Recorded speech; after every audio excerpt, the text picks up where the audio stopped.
Hey guys, we are in the basement stairwell. And, I'm actually going to do kind of like a definitive ADD, really fast arcade tour of John's Arcade as of September 2010. And I haven't done one of these in a while. I thought I would start at the top of the stairs here. A lot of people actually ask me, how do you turn the games on? Well, here's how. At the top of my stairs here, I have these 4 switches, and each one is hooked up to a 20 amp circuit. And this is how I turn all of my games on and off at one time. And it's actually great to have it at the top of the stairs because you can turn the games off when you're upstairs, and you can always just look and see if they're on or off. And right now they're all on, so that's how I do it. So anyway, let's go down. And so you come down and you got my little John's Arcade sign that my awesome wife got me for Christmas last year. And it's actually an LED sign, but it's really cool. So anyway, let's start the tour. And I want to start here. This is Domino Man. And by the way, let me give you just kind of the big overview here. I actually have the lights kind of off right now. This is actually how I usually have it. I actually have no lights on down here. But anyway, let's start. This is Domino Man. This was a game made by Midway. I bought this thing. It was broken, busted, full of rat crap and mouse hair. And I've got a video of it. You should definitely check it out at youtube.com/BlackDog7. But you already know that because you're on there now. But anyway, that's Domino Man by Belly Midway. Mario Brothers. This is the Mario Brothers wide body.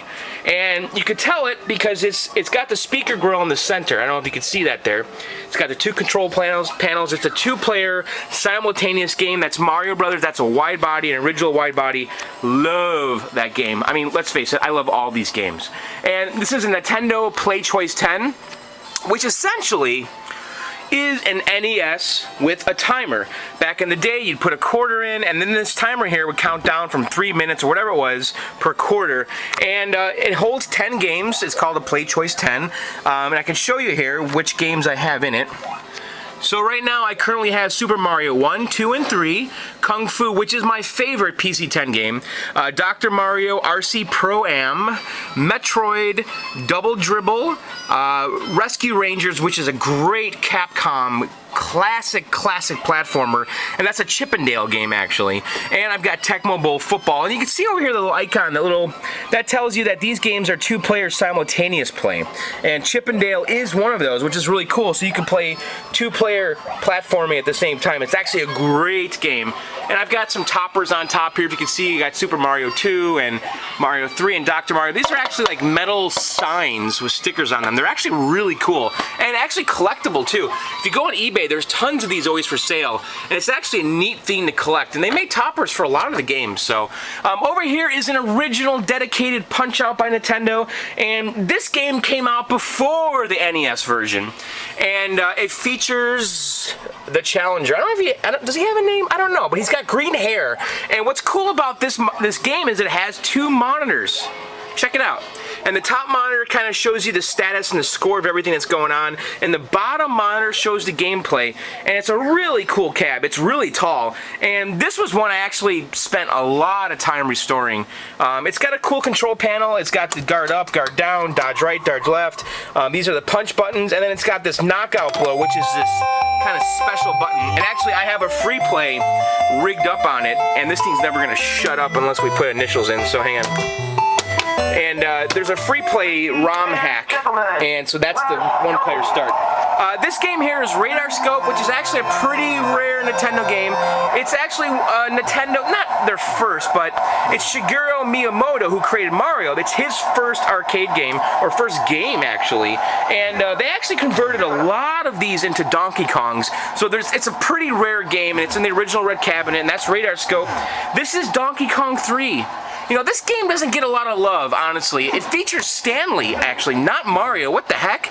And it's kind of like a Galaga ripoff in a way. It's like Miyamoto's take on Galaga, and you have to basically spray Donkey Kong to the top or shoot all the bees to clear the level, just like a Galaga game. But it's actually a great game. I love the artwork. I love the cabinet. So Donkey Kong 3 is some good stuff. And then, of course, Junior. And by the way, if you haven't noticed, I am totally into the Nintendo cabinets. I've actually got more in the garage. I'll actually show you guys after this, but when I first started collecting, I had to have every single Nintendo cabinet, and I think I almost did it. There's a couple I don't have, like R-Type, and some of the older ones like Sheriff and stuff, but I've got all the ones that matter as far as I'm concerned, and this is Donkey Kong Jr., which is the sequel to Donkey Kong, and I'm sure you've played it or seen it. It's a great, great game. And it features, this time instead of Mario, you're playing Donkey Kong's son, I guess, who's trying to rescue Pop, who was captured by Mario. So that's Donkey Kong Jr. Donkey Kong, what can I say about Donkey Kong? Donkey Kong is and will always be my favorite game of all time. This was the first arcade game that I purchased. And I actually paid way too much for it because, you know what, I didn't know anything about arcade collecting. So, you know, they always say the first game is your most expensive, and for me, it's probably kind of true. But I still have it, still working great. I love it. I actually installed the Donkey Kong 2 kit and the high score save. Actually, all my Nintendo games have high score save kits except for Radarscope. So let me show you how that works real quick. It has regular old Donkey Kong, which is the traditional Donkey Kong made by Nintendo back in '81. And then about a year or two or so ago, this guy Jeff Kolzilski, I don't know how you say it. Actually, I've had him on my podcast. If you go to videogameoutsiders.com, I don't know if you guys know, but I have a podcast, and we had Jeff on the podcast. We interviewed him about this game that he made, and it's actually a fantastic game. But it's a mod for the high score save kit. And if you hold down these two buttons, one player and two player, you can switch from Donkey Kong to Donkey Kong 2, or D2K as he calls it. And it says press jump to switch to the Jumpman Returns. And now we're in Donkey Kong 2 mode. So it's really cool because you kind of have two games in one. And Donkey Kong 2 is basically 3 new levels. I think it's 3. Is it 3? And it's a really challenging game. And I have a video of this up, so I definitely advise you to check that out, because Donkey Kong 2 is actually a great game. And this is Popeye. This is another one of those Nintendo games that I feel doesn't get a lot of love.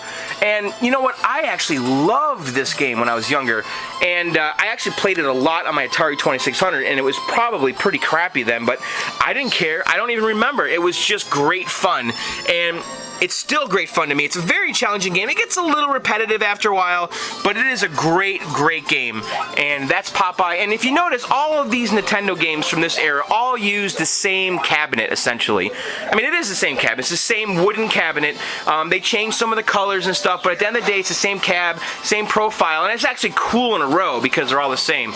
Here's a newer game for me. This is, well, it started its life as a jungle hunt. And I converted it, I guess you could say, back to a Jungle King. I'm actually in the middle of this project right now. What happened was, this game was released as Jungle King, and the main character looked a lot like Tarzan. He sounded a lot like Tarzan. And so the movie studio basically went after Taito, the creators, and said, hey, you can't do that. We own Tarzan. And so they changed it to Jungle Hunt. And I still have the control panel overlay on here. And they basically changed the character from a Tarzan-looking guy to this kind of safari-looking dude. And so this was a Jungle Hunt when I bought it, and Jungle King is far cooler. And it's got the kind of standard Taito cabinet. Taito did a similar thing that Nintendo did, is they had the same cabinet for a lot of games. They just changed the color scheme. So down here, the Jungle Hunts and Jungle Kings had green striping. You can't see the side art, but the side art has a green theme to it. Actually, the side art on this one I have is absolutely flawless. So I'm in the process now of converting it to a Jungle King. I already bought the bezel, the marquee. I bought a bezel. I have a reproduction control panel overlay, which was made by the awesome Rich at This Old Game. And so I'm just waiting to put that on. I actually have a Jungle King board, but it has some sound issues right now. There's actually no sound. So I probably have to reseat some ROMs or something. So I'm going to get to that now soon. And I have a few pinball machines. I gotta tell you, pinball is the shit. Seriously, it's awesome. And this is a Revenge for Mars, and I have a video of this. You really should watch the video to fully understand it, but it's part pinball, part video. It is just an amazing game. It's part of the Pinball 2000 series, and if you're interested to learn about this, I really recommend watching the Tilt documentary. It's just fantastic, and it was basically Bally or Williams' last attempt to save pinball. And they kind of went out on a limb, and they added this TV screen or monitor that projected projects images on the playfield. It was really just a great and neat idea, and this game gets so much play down here, it's not even funny. And then I have a Simpsons pinball party, which is, I guess you could say, a later era pinball. This is made by Stern, who's still in business. Stern is still making pinballs today, and this is considered, at least I believe, to be one of the best Stern games. And you know what? It's worth the reputation. This game is out of this world. It's so deep. There's so many rules. There's so much stuff to do. It's just crazy, and I love this game. I added some LEDs in it. I don't think I'm a fan of the LEDs, but I added a couple tastefully in the game. I put some in the headlights here on the car. I put blue ones in here in the cooling towers, these kind of nuclear cooling towers. And I think it's a really nice effect. So that's Simpsons Pinball Party, and I need to post a video of that soon. I haven't done that yet. I don't know why.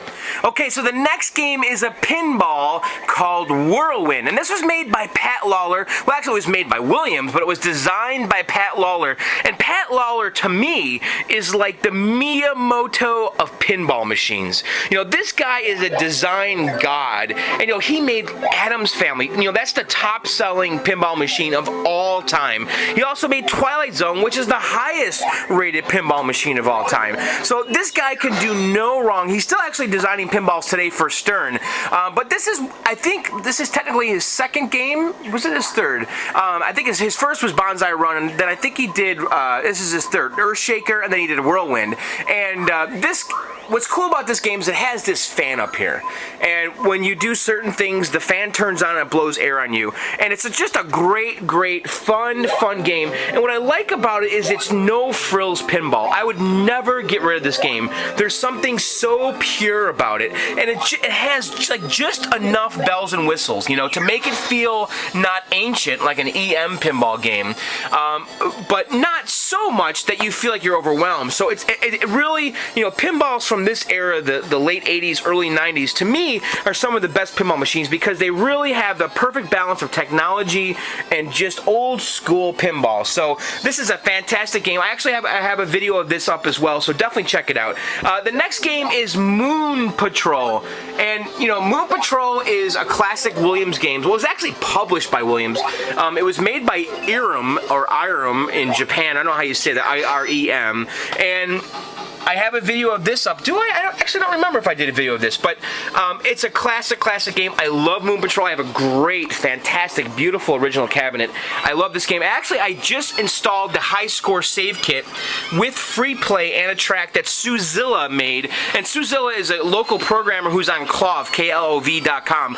If you have a Moon Patrol right now, you should probably look him up and get his Moon Patrol High Score Save Kit because it's great. And what he did also is he added a high score table, which Moon Patrol never had. Moon Patrol never saved scores. It never had a high score table. And so with Suzilla's high score save kit, you get a table. I actually was a beta tester on it, and I have the beta test kit in here. I can show you how it looks. The final version is going to be a little bit different than this, but after the attract screen here, actually the Williams logo screen, you'll see the high score table, and there it is right there. But again, this is a beta version of it, and the release version is coming out next week, and that's Suzilla. I don't remember his URL off the top of my head, but this is Paperboy.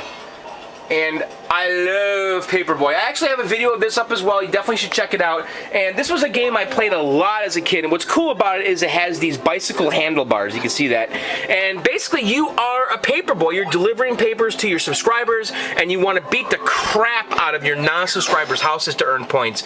And I have a love-hate relationship with this game, arcade game, the cabinet itself, because I had a lot of trouble with the monitor. And this has a medium resolution monitor, which is not easy to acquire, and it's not easy to maintain. They're expensive, they're a pain in the ass, and I finally got it working about a couple weeks ago, and it was working when I bought it, and I totally botched the cap kit. Anyway, so it's back to life, and I'm very happy about that. And I actually bought a $75 NARC cabinet to fix this, to get the monitor, and it was well worth the hassle.